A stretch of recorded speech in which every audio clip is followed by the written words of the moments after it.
up to you. What you want to do is see a little progress. So you're going to write in your journal also about, how it's going and what's working.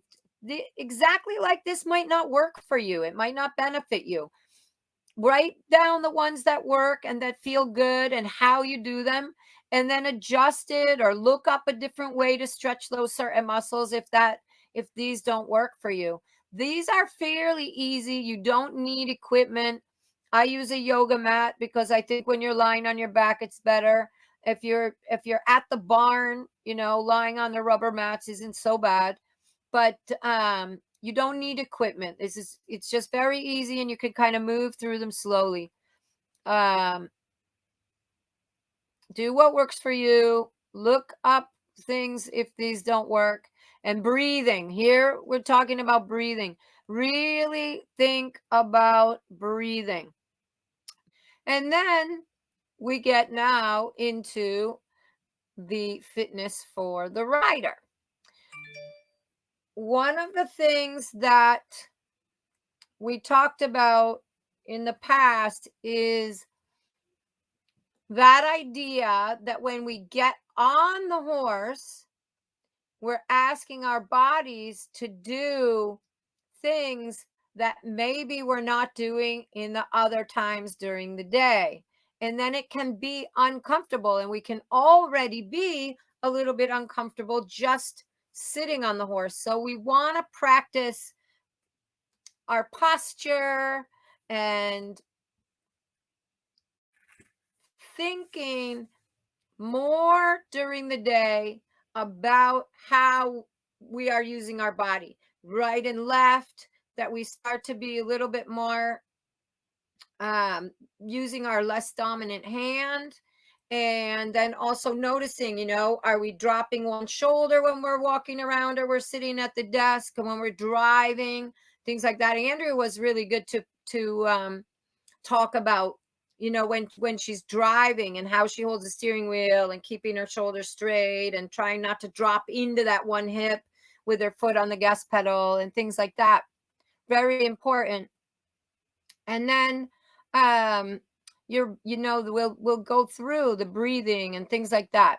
So the first one is stretching, and none of us do it enough.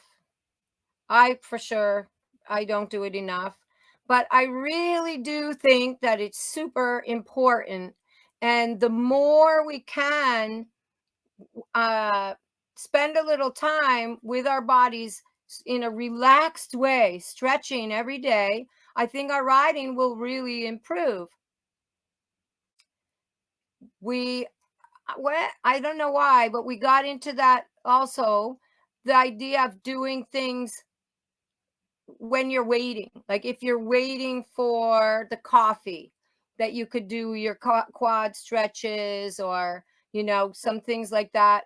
I try to do, filling buckets of water or the tea boiling, these times when you find yourself actually not having anything to do or doing something that's really just to buy the time, looking at Facebook, or there's Peyton, hello, or doing something mindless. So you can stretch out your shoulders, you can do your quad stretches. Try to use those times. If you're waiting for somebody, really try to use them to benefit yourself. And when you do this mindful stretching, pay a little bit of attention to your body. So if something feels uncomfortable, if getting into a certain posture feels uncomfortable when you're just standing on your feet or sitting down, then when you get on the horse that might need a little work. You might need to breathe through it a little bit. Try to be aware so that you're not putting that stress into your horse or feeling that the horse is putting it into you. There's a couple of things when you think about riding. Number one is The horses have to adjust the way they go for our weight. And they want us to be in the middle of their center of gravity. So they're going to try to be putting us there. If we're sitting a little bit to the left, the horse is going to feel like it wants to keep moving left to get underneath us. The same with forward and back. We want to be putting ourselves in a posture where we're carrying ourselves upright so that then we notice when the horse starts to fall on the forehand. For me, as in the lower levels, the horses don't have to be accepting a tremendous amount of extra weight on the hind legs. We don't need to think about that too much. Training level, first level, second level, even the weight can be equally distributed across the horse's 4 legs, 4 feet. This is okay, but it must not be taken from the hind legs and put into the bit. We need to think about that. Or is the horse just in general, even when we're on a long rein, is the horse overweighting the front? And then we are leaning a little bit or tightening a little bit because we feel that lack of balance. So we want to make sure that we know what balance feels like for ourselves before we get on the horse. And then when we get on the horse, we can sit equal on our seat bones, hanging our legs down equally, keeping our shoulders open, equal air between the ribs, I say, so that you're equally stretched on either side of your rib cage, and you're carrying yourself independent from your horse. If you're doing that, you're going to notice quicker if your horse, it starts to get weighting one side or falling down into one leg, because all of a sudden your leg is going to feel pressure and you're going to want to kind of get that horse up. There's Olivia. Hello. You're going to want to get the horse to stand up so that you can sit equally again. Okay? So it's important. You want to know your limitations, because this way you can breathe through those places and keep your body relaxed. It doesn't have anything to do with the horse at that time. Okay. And so it's important for us to be aware and mindful of this. And that will help you also not to end up gripping or holding. Oh my goodness, sailing practice. I'm so excited. I'm so glad that worked out for you. You're going to have a blast. I love it. I'm glad you made it. We just got started. We're talking about stretching. And then we like to do, and I do it myself, some when I get on, ankle circles, stretching my legs forward and back, lifting my knee up off the saddle to check in on my hips. Arm circles are awesome. You can do these things. If your horse is safe enough, then you can do these things when you get on. You can also notice at that time, did something feel a little bit less comfortable? And then I find it's really helpful to be able to work that out on my own and then know what is mine and what is my horse's. Because sometimes some of the crookedness that I feel is mine. It has nothing to do with my horse. And sometimes it has everything to do with my horse. And at that time, I need to get her softer and get her straighter and get her more obedient. But we want to know also where we are in the straightness and then in the suppleness. If your horse is not safe to do that stuff, practice on the lunge line or get somebody to help you. And I also really like to ride without stirrups, and I do it at least a couple times a week. But if your horse isn't safe for that, then have somebody help you. So we'll go through these stretches. If I didn't put pictures for them, if you have questions about it, ask, because when you write stuff like this out, and I can send you all this if you would like it in written down. But when you write stuff down, sometimes you're not exactly sure what are we talking about. But the standing quad stretch I find really, really helpful. This says it really straightforward, but you can play around with this. So you're going to stand with your feet together. You're going to bend one knee. Use the same hand to pull your left foot toward your butt. Keep your knees together. And okay, I'm going to tell you that the first time I do this every day, my knees do not stay together. All right. It's physically impossible. You're still going to get an awesome stretch if you let your knee come out to the side. And you're going to grab your foot, and you can grab your ankle and keep your foot completely out of it, or you can grab your foot and then you can let your ankle be part of that stretch and the top of your foot be part of that stretch. As you go, I like to go back and forth. So I'll do one stretch with my knee a little bit out to the side, so I'm not putting too much pressure on my hips and I'm not putting too much pressure on my quads. I'll go to the other leg. I'll do the same on the other leg. Then I'll come back. I might be able to get a little bit deeper into it and then go to the other one. You can also bring your tailbone under, which is going to give you even more of a good stretch. If you feel, I really like to work on my balance when I do this too.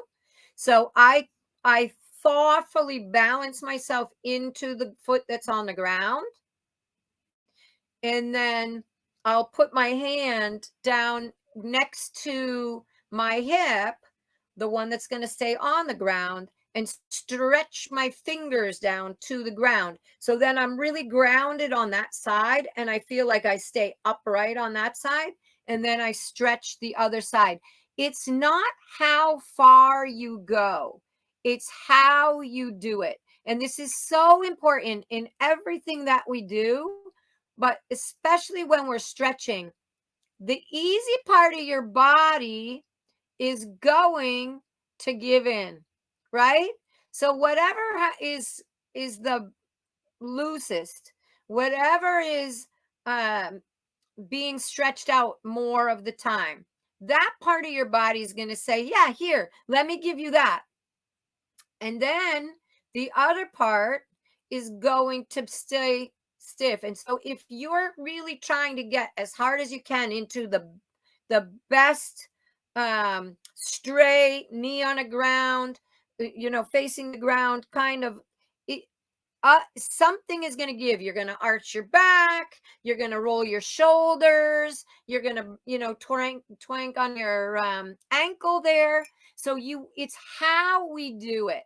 You really want to isolate your quad, and you're going to stretch your hips a little bit.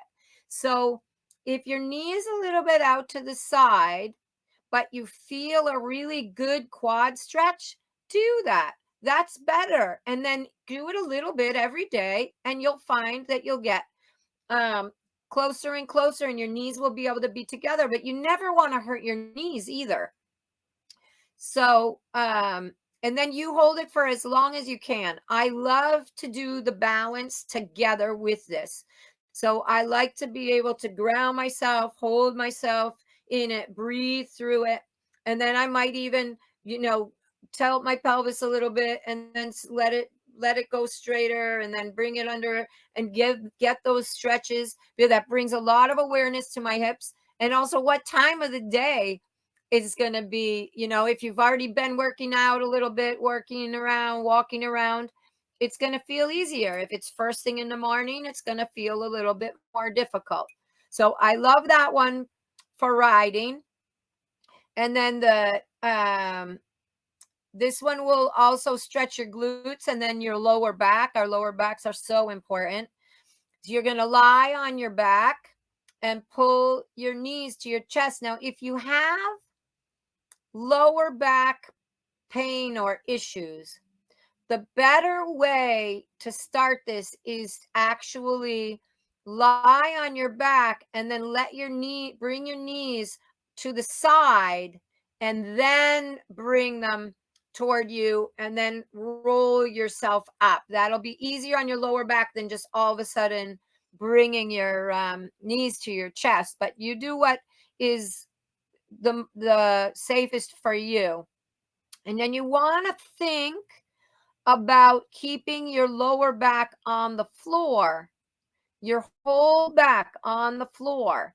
And so if we're really stiff, and if it's early in the morning or whatever, and you're really stiff in your lower back, then it could be that your knees are going to have to stay a little bit away from your body until you can roll them in and keep that back really open and touching the floor.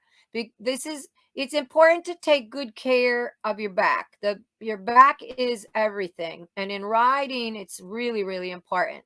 So I love that, and staying in it longer can be better, but it's also can, for some people, if they feel like their hips are getting tight or your back is getting tight, go out and come back in, and then go out and come back in. There's nothing wrong with that. You might also find that breathing through it like that, you can get a little bit deeper into it. So never forcing, just like with horses, forcing never works. Relaxation is the key. It's the key to talking your body into letting go, and the key to your mind saying that this is fun and I want to do this again tomorrow. If you're torturing your body, your mind is going to be like, oh, we are not going to do that again. So you want to be gentle with yourself. Always trying to get just a little bit deeper, always trying to get a little bit more reps or time over time, but don't push it so much that tomorrow you don't want to do it. Reclining bound ankle pose. So this one, you're just going to be lying there, and if you feel any kind of stress or strain, you're going to use your towels to prop up your legs, okay? Or possibly your back, but I think more your legs. So you're going to lie on your back, or stay lying on your back if you're doing it right after the other one. Bring the soles of your feet together and allow your knees to open and move closer to the floor. And so if this puts strain on your lower back, or you feel like your lower back starts to arch, or it's too much on your hips, then you're going to put like a rolled up towel under both knees and let that be there. Maybe 2 towels in the beginning, and then take one out, and then maybe you can get further than that, and maybe not on a particular day. And hold again, coming in and out is just as good as staying for long periods of time. You don't have to stay there for 2 minutes if it's uncomfortable. You want to talk your body nicely into relaxing and letting go. And you never know what part of your body is holding on, actually. It sometimes can be you think you're stretching your inner thighs in this one, but it could be your hips, and it could be your lower back that's having a little bit of a hard time. So letting yourself breathe through it is important. And it's an awesome question, Crystal. I think personally, that as close to your butt as you can without breaking your body into a million pieces. So some people will, are going to be farther apart, farther away. And that's going to be another thing that you're going to work on slowly. But I would rather have you farther away, support it a little bit with a towel, and feel like your back is on the floor and like you can breathe through it, than have you really bring your feet so close to your butt that you're holding your breath and your back is arched. Arched back is never what we want. So it's not how far you go or how long you do it. It's really about getting that quality stretch where you want to get it.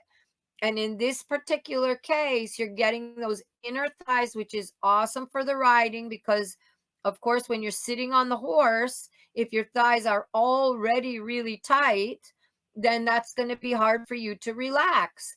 And then your hips are, we want to be able to control how our hips are operating. We don't want them to be in frozen mode. So this is another really good one for that. And how many times do we hear about people straining their groins when they're riding because the horse takes a sudden move? Oftentimes that's because we are so tight and we don't stretch. So the more you stretch out your thighs, your hips, and your groins, then the more you are going to be able to move with the horse if the horse is doing something that you didn't plan on, which never happens to us, but in the event that it did. So that's an awesome question, Crystal. Thank you for that. All right. And then this one is similar to the first one, except you're going to bring one leg at a time, and we're going to leave the other leg straight. So we're going to lie on our back. Both legs are extended. We're going to leave the one leg lying, with the heel on the floor, and you're going to pull the other leg to your chest. And again, paying attention to your lower back, that your lower back is really staying nice and as close to the floor as possible. So this has a lot to do with being able to find a little bit of that tilt, bring the tailbone under, and it's going to stretch out your quads also, to keep that one leg stretched out and on the floor, right? So that when it's bringing your hips and your quads back into that place where we're trying to keep our tailbone tucked under, trying to keep our back straight on the floor, and then stretch. The one is coming toward you, but I find for myself that it's actually the one that stays on the floor that's putting a little bit of pressure too. So pay attention to both sides and don't stress yourself. And then notice which side is easier and which one is harder, and breathe through and try to bring those over time closer and closer to being more equal, because that's what we're trying to do also. We don't want to force the weak link. Don't force the weak link, but do try to, quietly notice that it's coming along and getting closer to the easier side. And there's many reasons. We can get a little tight in the hips. The back can be a little tighter on one side than the other. And then all of these muscles are going to be compensating, and they're going to be, in kind of a stressed state a lot of the day. When you just breathe through these stretches, you're talking actually the stronger muscles into letting go of responsibility, and then you're going to feel the weaker muscles will be able to help you more with your riding, because you start to notice them. The other guys are not taking over automatically. Okay, then, so then obviously you're going to do both legs, change back and forth. Seated shoulder stretch. Shoulders are a big thing in riding. So we're going to sit on the floor, knees bent and feet flat on the floor. Clasp your hands behind your lower back. Already sounding painful. And then you're going to straighten and extend your arms and squeeze your shoulder blades together. If this is really hard with your feet flat on the floor, you might find it easier to sit on your knees or sit on a pillow, whatever way works for you, that you're not stressing your back and your hips again. Everything needs to stay relaxed. If you, of course, if you can do it maximum, then do that, because it's good on so many levels to get those hips bent, to get your balance sitting in that position. But then you're going to hold your hands together, and as far as you can. And I think it's useful to change. So to do one way with your one thumb up, and then to change your fingers and do the way that doesn't feel quite as comfortable. It's whenever we clasp hands, we always do it with the same thumb on top. So think about doing that when you do your repetitions. Do 5 on with one, and then 5 with the other, or go 1 and then 1 and then 1 and then 1, whichever is more comfortable for you. But do both, because I think it makes a difference to your shoulders and to your arms, your elbows, and your wrists.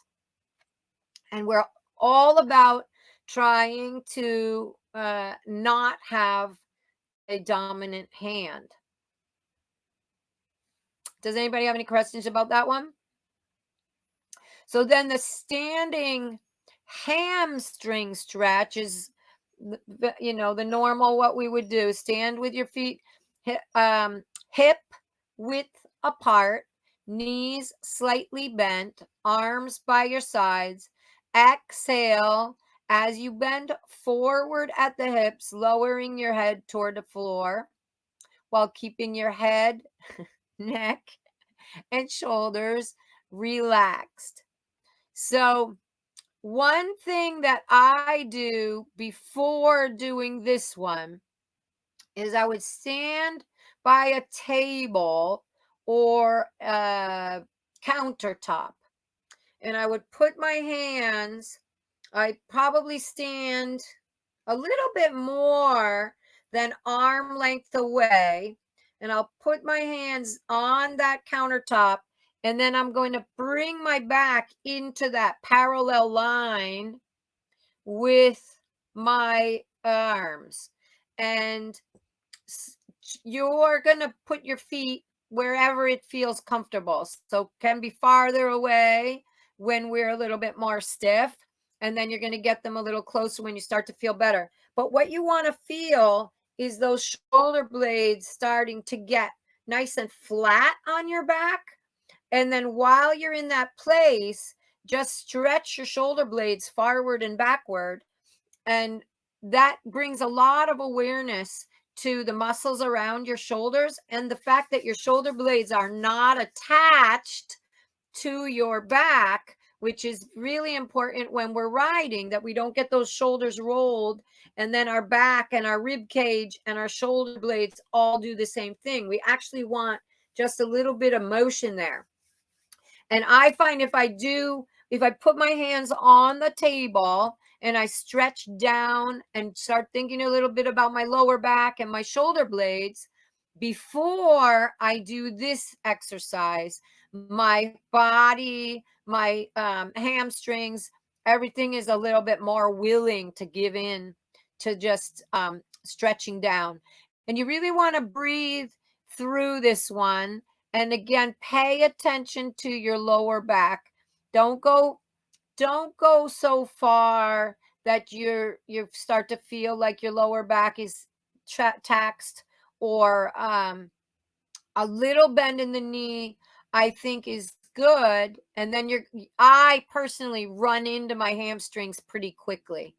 And so then I want to pay attention to how my back is and stretch the hamstrings while the back stays fairly intact, and not and then roll forward intentionally and roll back up intentionally. So I'm really paying attention to my hips, my lower back, and my hamstrings as well. And when you do it that way, you might find that you don't go down as far in the beginning. I for sure don't go down as far in the beginning, but I get a much better stretch, and I also am getting a really good feeling of my back all the way down and all the way back up again. I think any of those things where you can roll your back and think about it vertebrae by vertebrae by vertebrae, you're taking better care of it, and it brings a lot of awareness. So then here's my sun salutations again. Yeah, okay. So that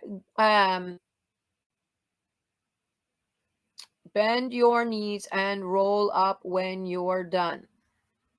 So that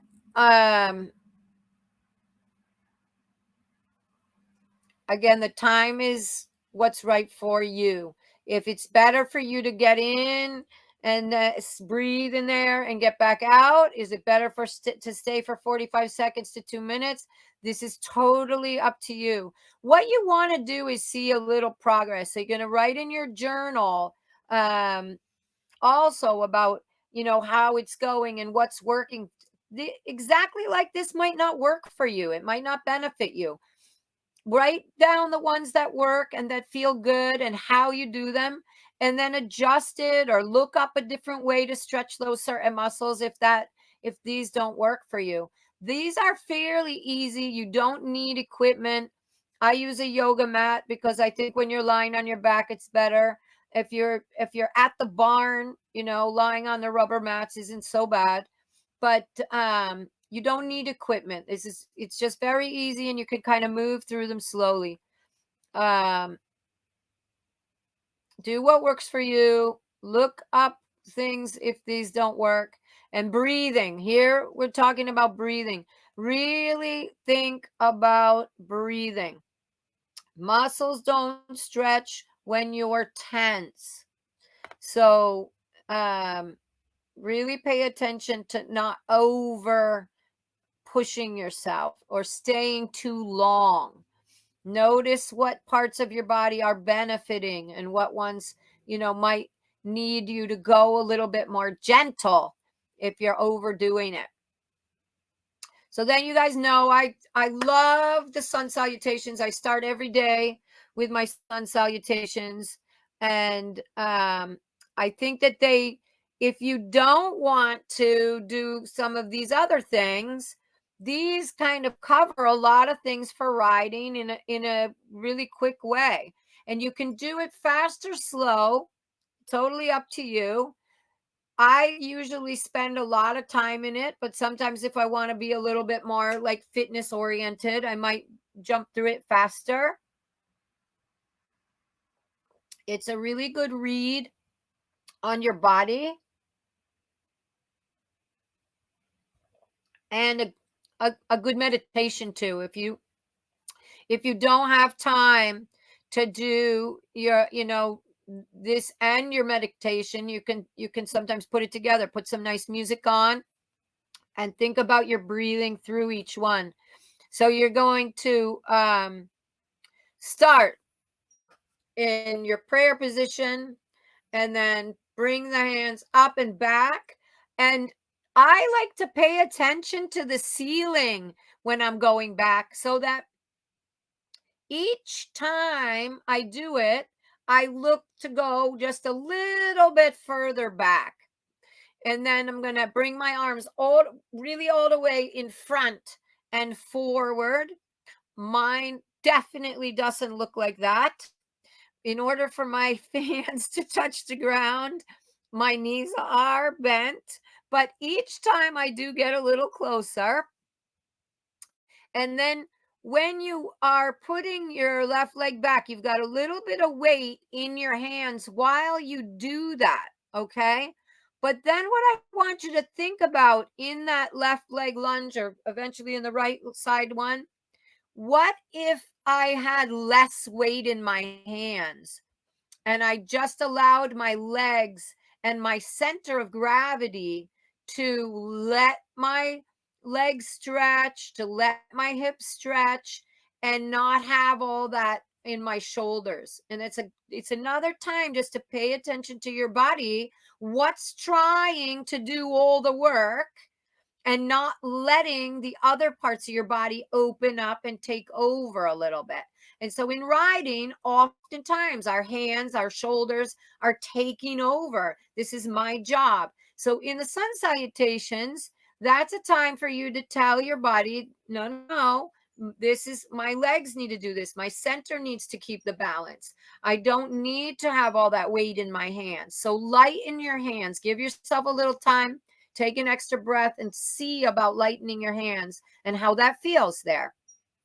And then you're going to take all the weight in the hands to bring your other foot back. And in that plank, spend a little bit of time there if you can. We all know it's a time to bring your belly up into your sternum and keep your body as straight as you can. Keep those shoulders nice and open and stretch across your collarbones. That's really, really a good one for riding. And then you're going to let yourself down all the way down flat to the ground. This is again a time for awareness. Can I let myself down slowly and let my triceps take that? And are my shoulders kind of rolling open? Or do I have to come down quickly because I don't have that strength in my core and in my triceps? So try to do it slowly. And then you push back into Cobra. This is a place where your lower back is going to tell you what it doesn't want to do. So just work into that slowly.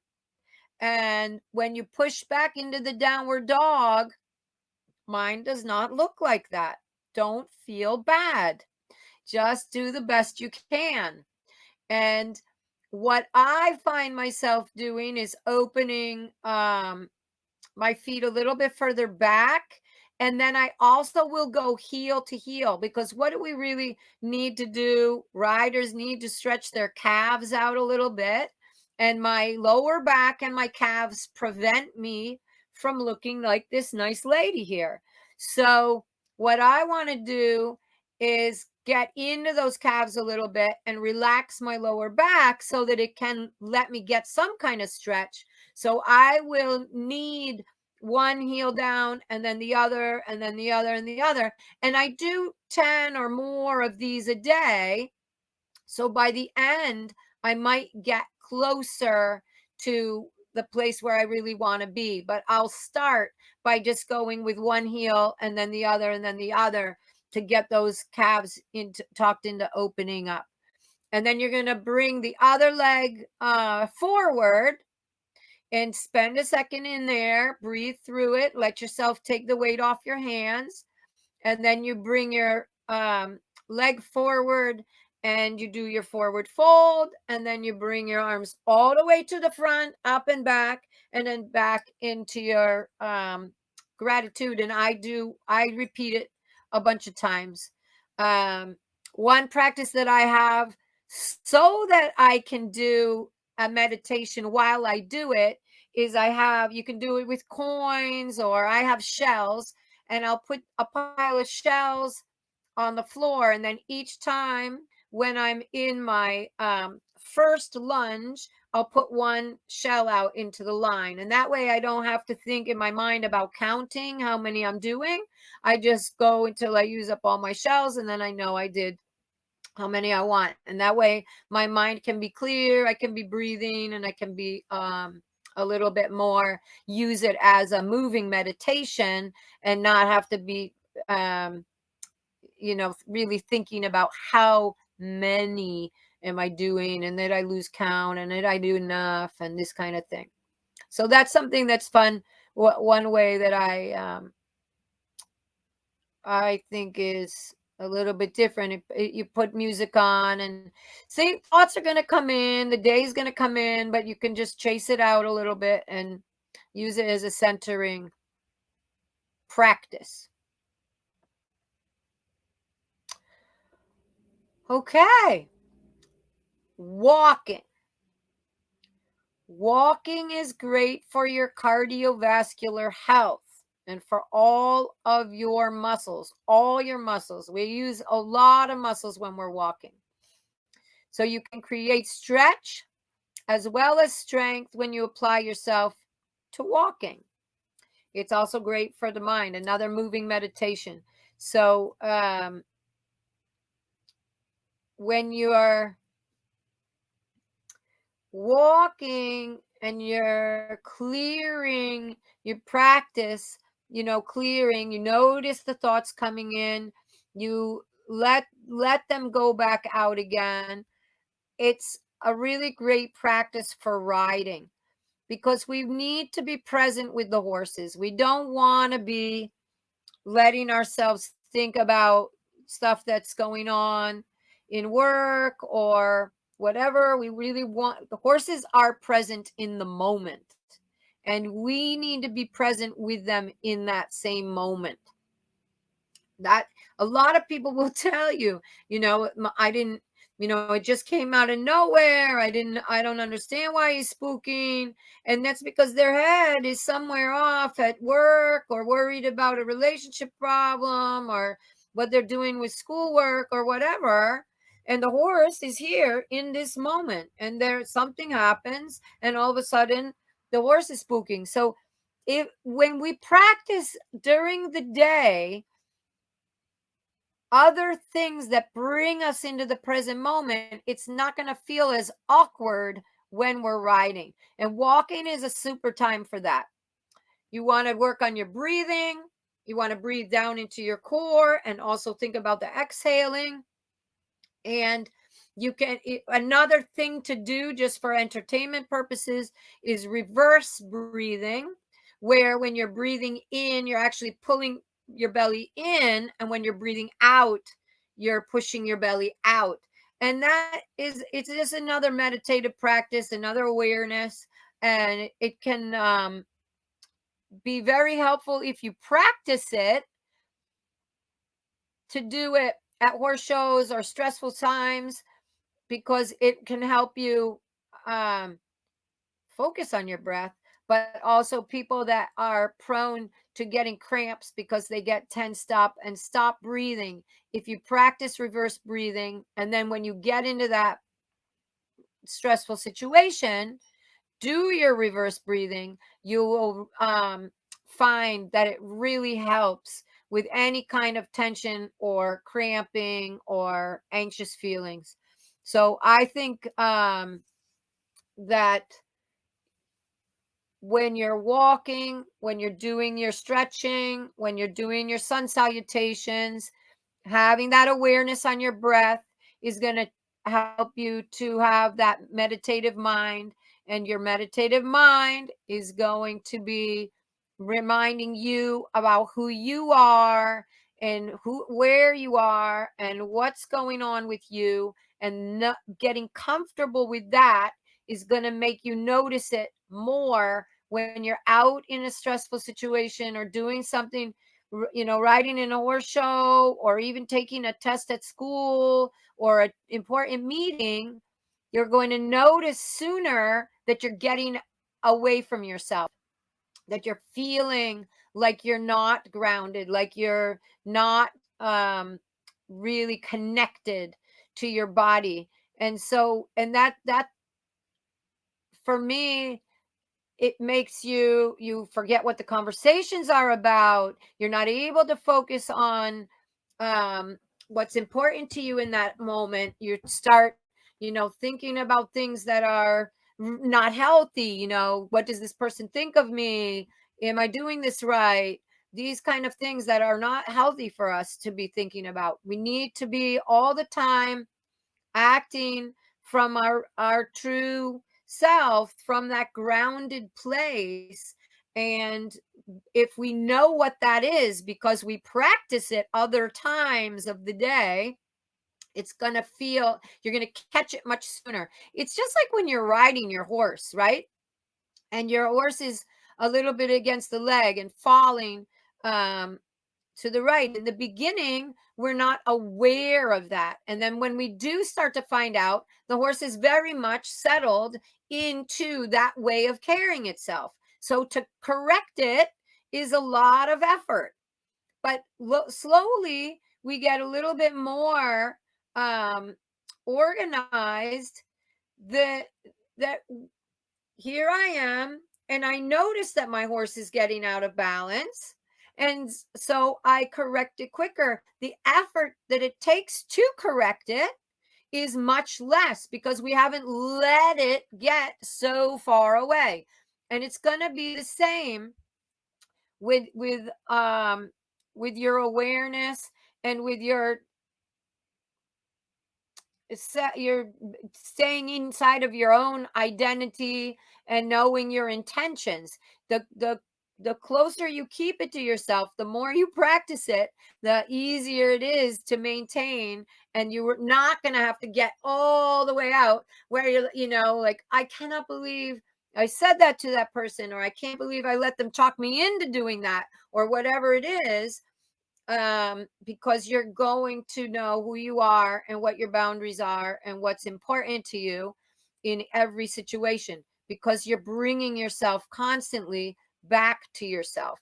So with the walking, another thing, beside you're going to work on your breath and you're going to work on your little bit of mindfulness, you're going to stand up straight and tuck your tailbone a little bit under, okay?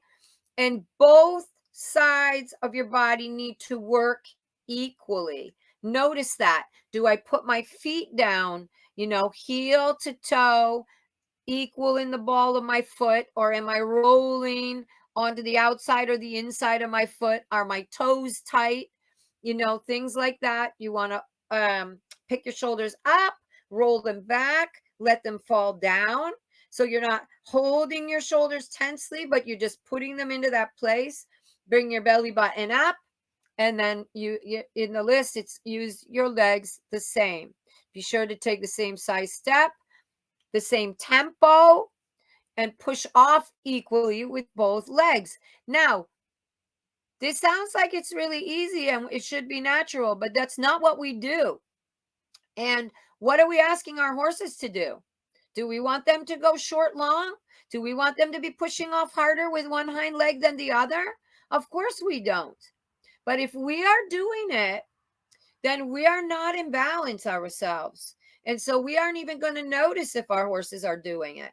Or if they're doing it opposite to us, it's going to feel really awkward. And then we're going to, really think things are out of whack.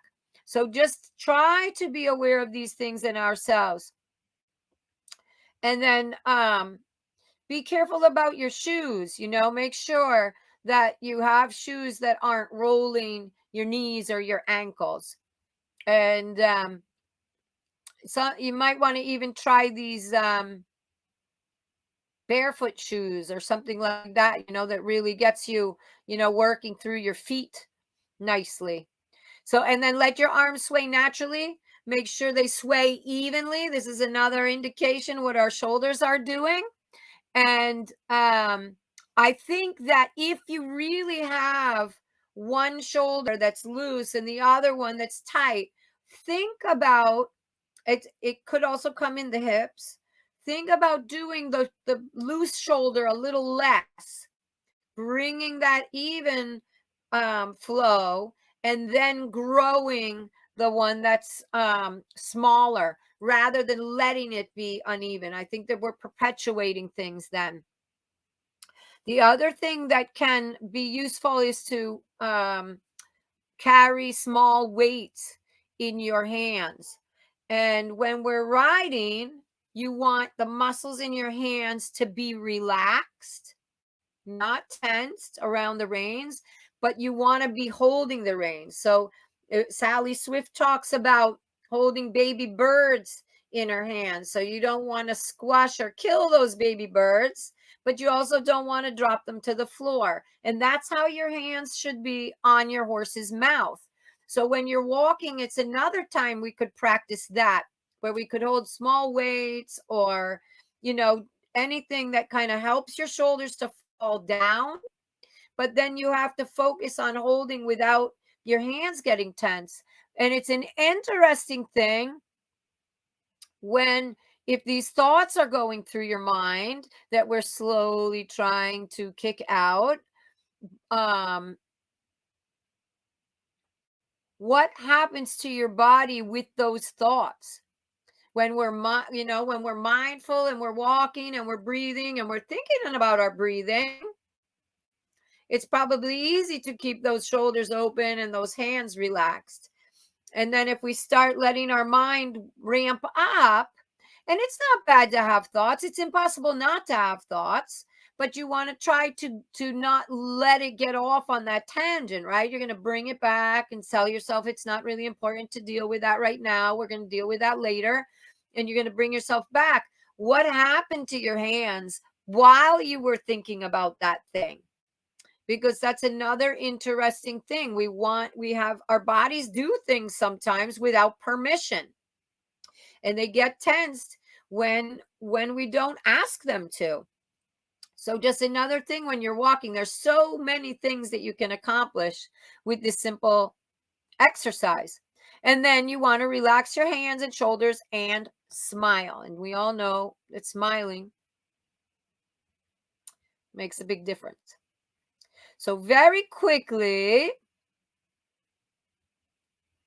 we talked in the past about the psoas, and walking and stretching will help gain more relaxation and control of the psoas muscle, which you can see from the diagram why that's so incredibly important.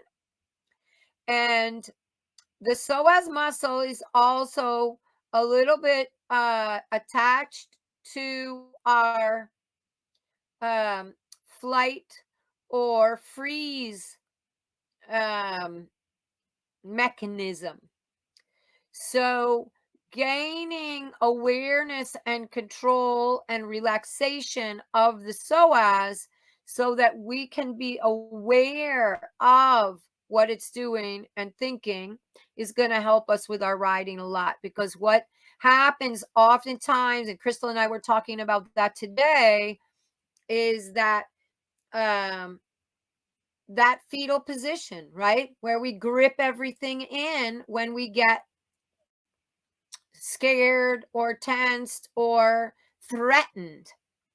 So when you are riding and we have a bad experience and the horse takes off bucking or doing something that we didn't ask it to do, which happens, and hopefully less now than it used to because we're more aware, but our body identifies the feeling of that horse dropping the shoulder or the back going down or the head coming up or whatever it is. Your body identifies that feeling with a problem. It becomes fearful, and your psoas goes to work before you ever say it's allowed to. And sometimes that can be detrimental because we don't really want to go into that gripping position when we're trying to ride our horse through a stressful thing. So this, how it links in there, and you see how it holds your hip together. This is some guy that with our stretching, we're going to get to know it. With your walking, you're going to get to be familiar with tensing it up and relaxing it. And then you're going to gain a lot more control of your sitting trot and your canter and the swing and the walk, because you start to get to know that little guy there, because he does a lot of things without permission. And then just quickly, I wanted to review the evolution of the seat so that we can see why all of these things are important to us. This stretching is going to really help you to gain this succession of your seat building. And so you see in the beginning, the lower back is a little bit arched, the hips are a little bit tight, and we're tight with our thighs because we don't want to fall off. First important thing is that we don't fall off. And then you see that we start to sit more upright, and our lower back, it starts to be longer. The tailbone starts to just be able to be dropped down. The upper thigh is allowed to be loose, and the leg at this stage might be a little bit less controlled. Don't worry about that. You gain a lot of leg strength when you're in this fork seat, and then when you start to get into the upright seat, your leg is going to feel a little bit less that it might not be as obedient as we felt like it was in the fork seat, but it's getting into a better posture. And then when we start to learn how to tuck our pelvis, then we're leaning a little bit behind the center of gravity. And this is because we don't have that leg control yet, and we don't have our soft psoas and the flexibility in our hips yet. And that's okay. I often will encourage people to lean a little bit back behind the center of gravity, find their core, and then bring yourself forward as far forward as you can without feeling that your lower back gets tensed and your thighs have to start gripping again. It's just as an exercise to find where are you with that. And then slowly we're able to keep ourselves a little bit more upright and the tailbone still tucked. And then we find the better control of our leg. And then when you have this feeling that the last one is having, you're going to feel that you can control a little bit. This is what we were working on today with Crystal. Control a little bit, that we can drive the horse in and rotate the balance of the horse a little bit more up the hill, but without gripping in with the thighs. And so, but this is something that you can't, a lot of instructors are really trying to get you here when you weren't here yet. And it just simply doesn't happen, because everything starts gripping and holding, and we've got to go through this process. And your stretching exercises that you're going to do now are going to help you get, identify with these parts of your body, feel where you are comfortable with your horse, sitting on your horse in a comfortable, relaxed way, and then grow into the more controlled seat. Sorry. But control is still swinging. It's just that you have a little bit of core strength. Sorry. Okay. So some other exercises that are great for riders when you have the right instructor. And the right instructor is always everything. Because if you have an instructor that's pushing you too much or causing you to be tensed or not allowing you to have fun, then it's not going to benefit you. We can't be too serious, and we can't get tight and tensed in these exercises. You want somebody that comes from a centered place and is looking for the breathing and relaxation.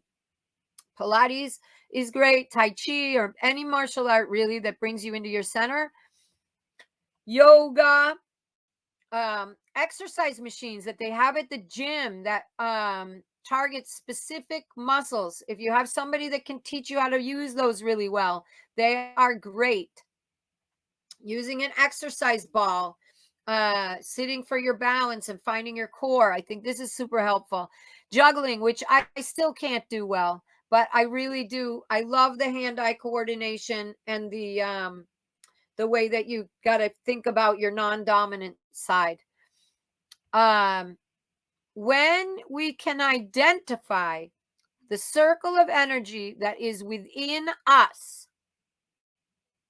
then it becomes easier to recognize when it is present in our riding and in our horses.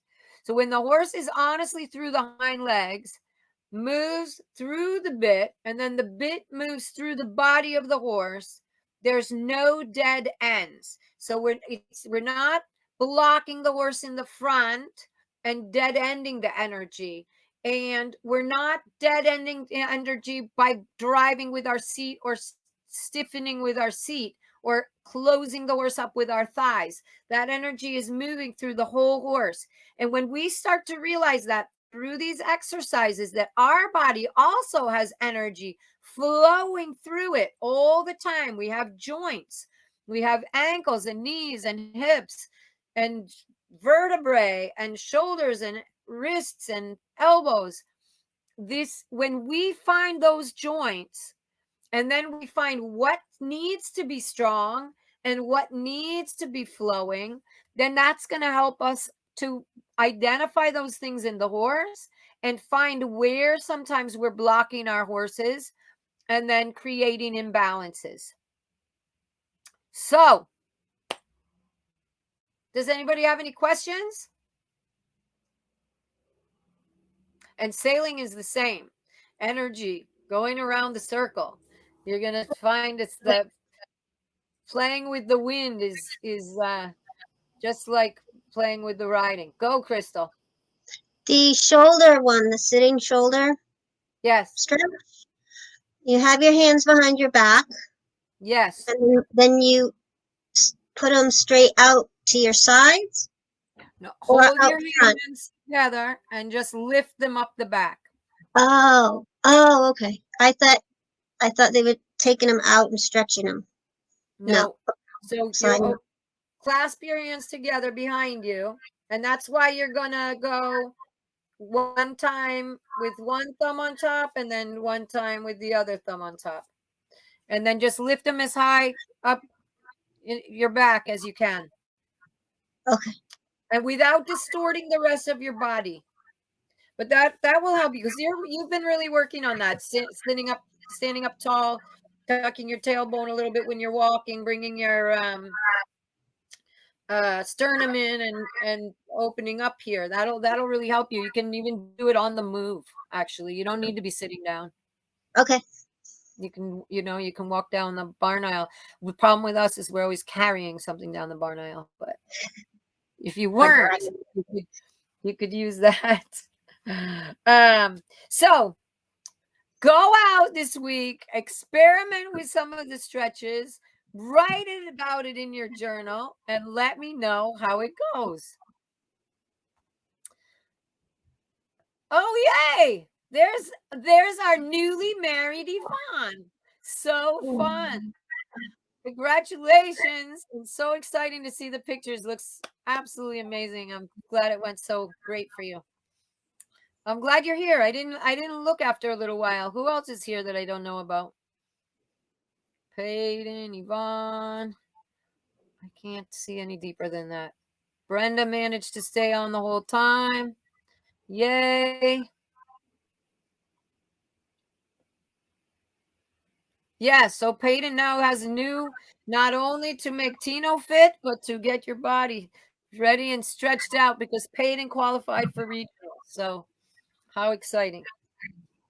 All right, you guys. Hey, everybody, thank you. Be useful in your approach. Connection is the key. And remember, anything is possible.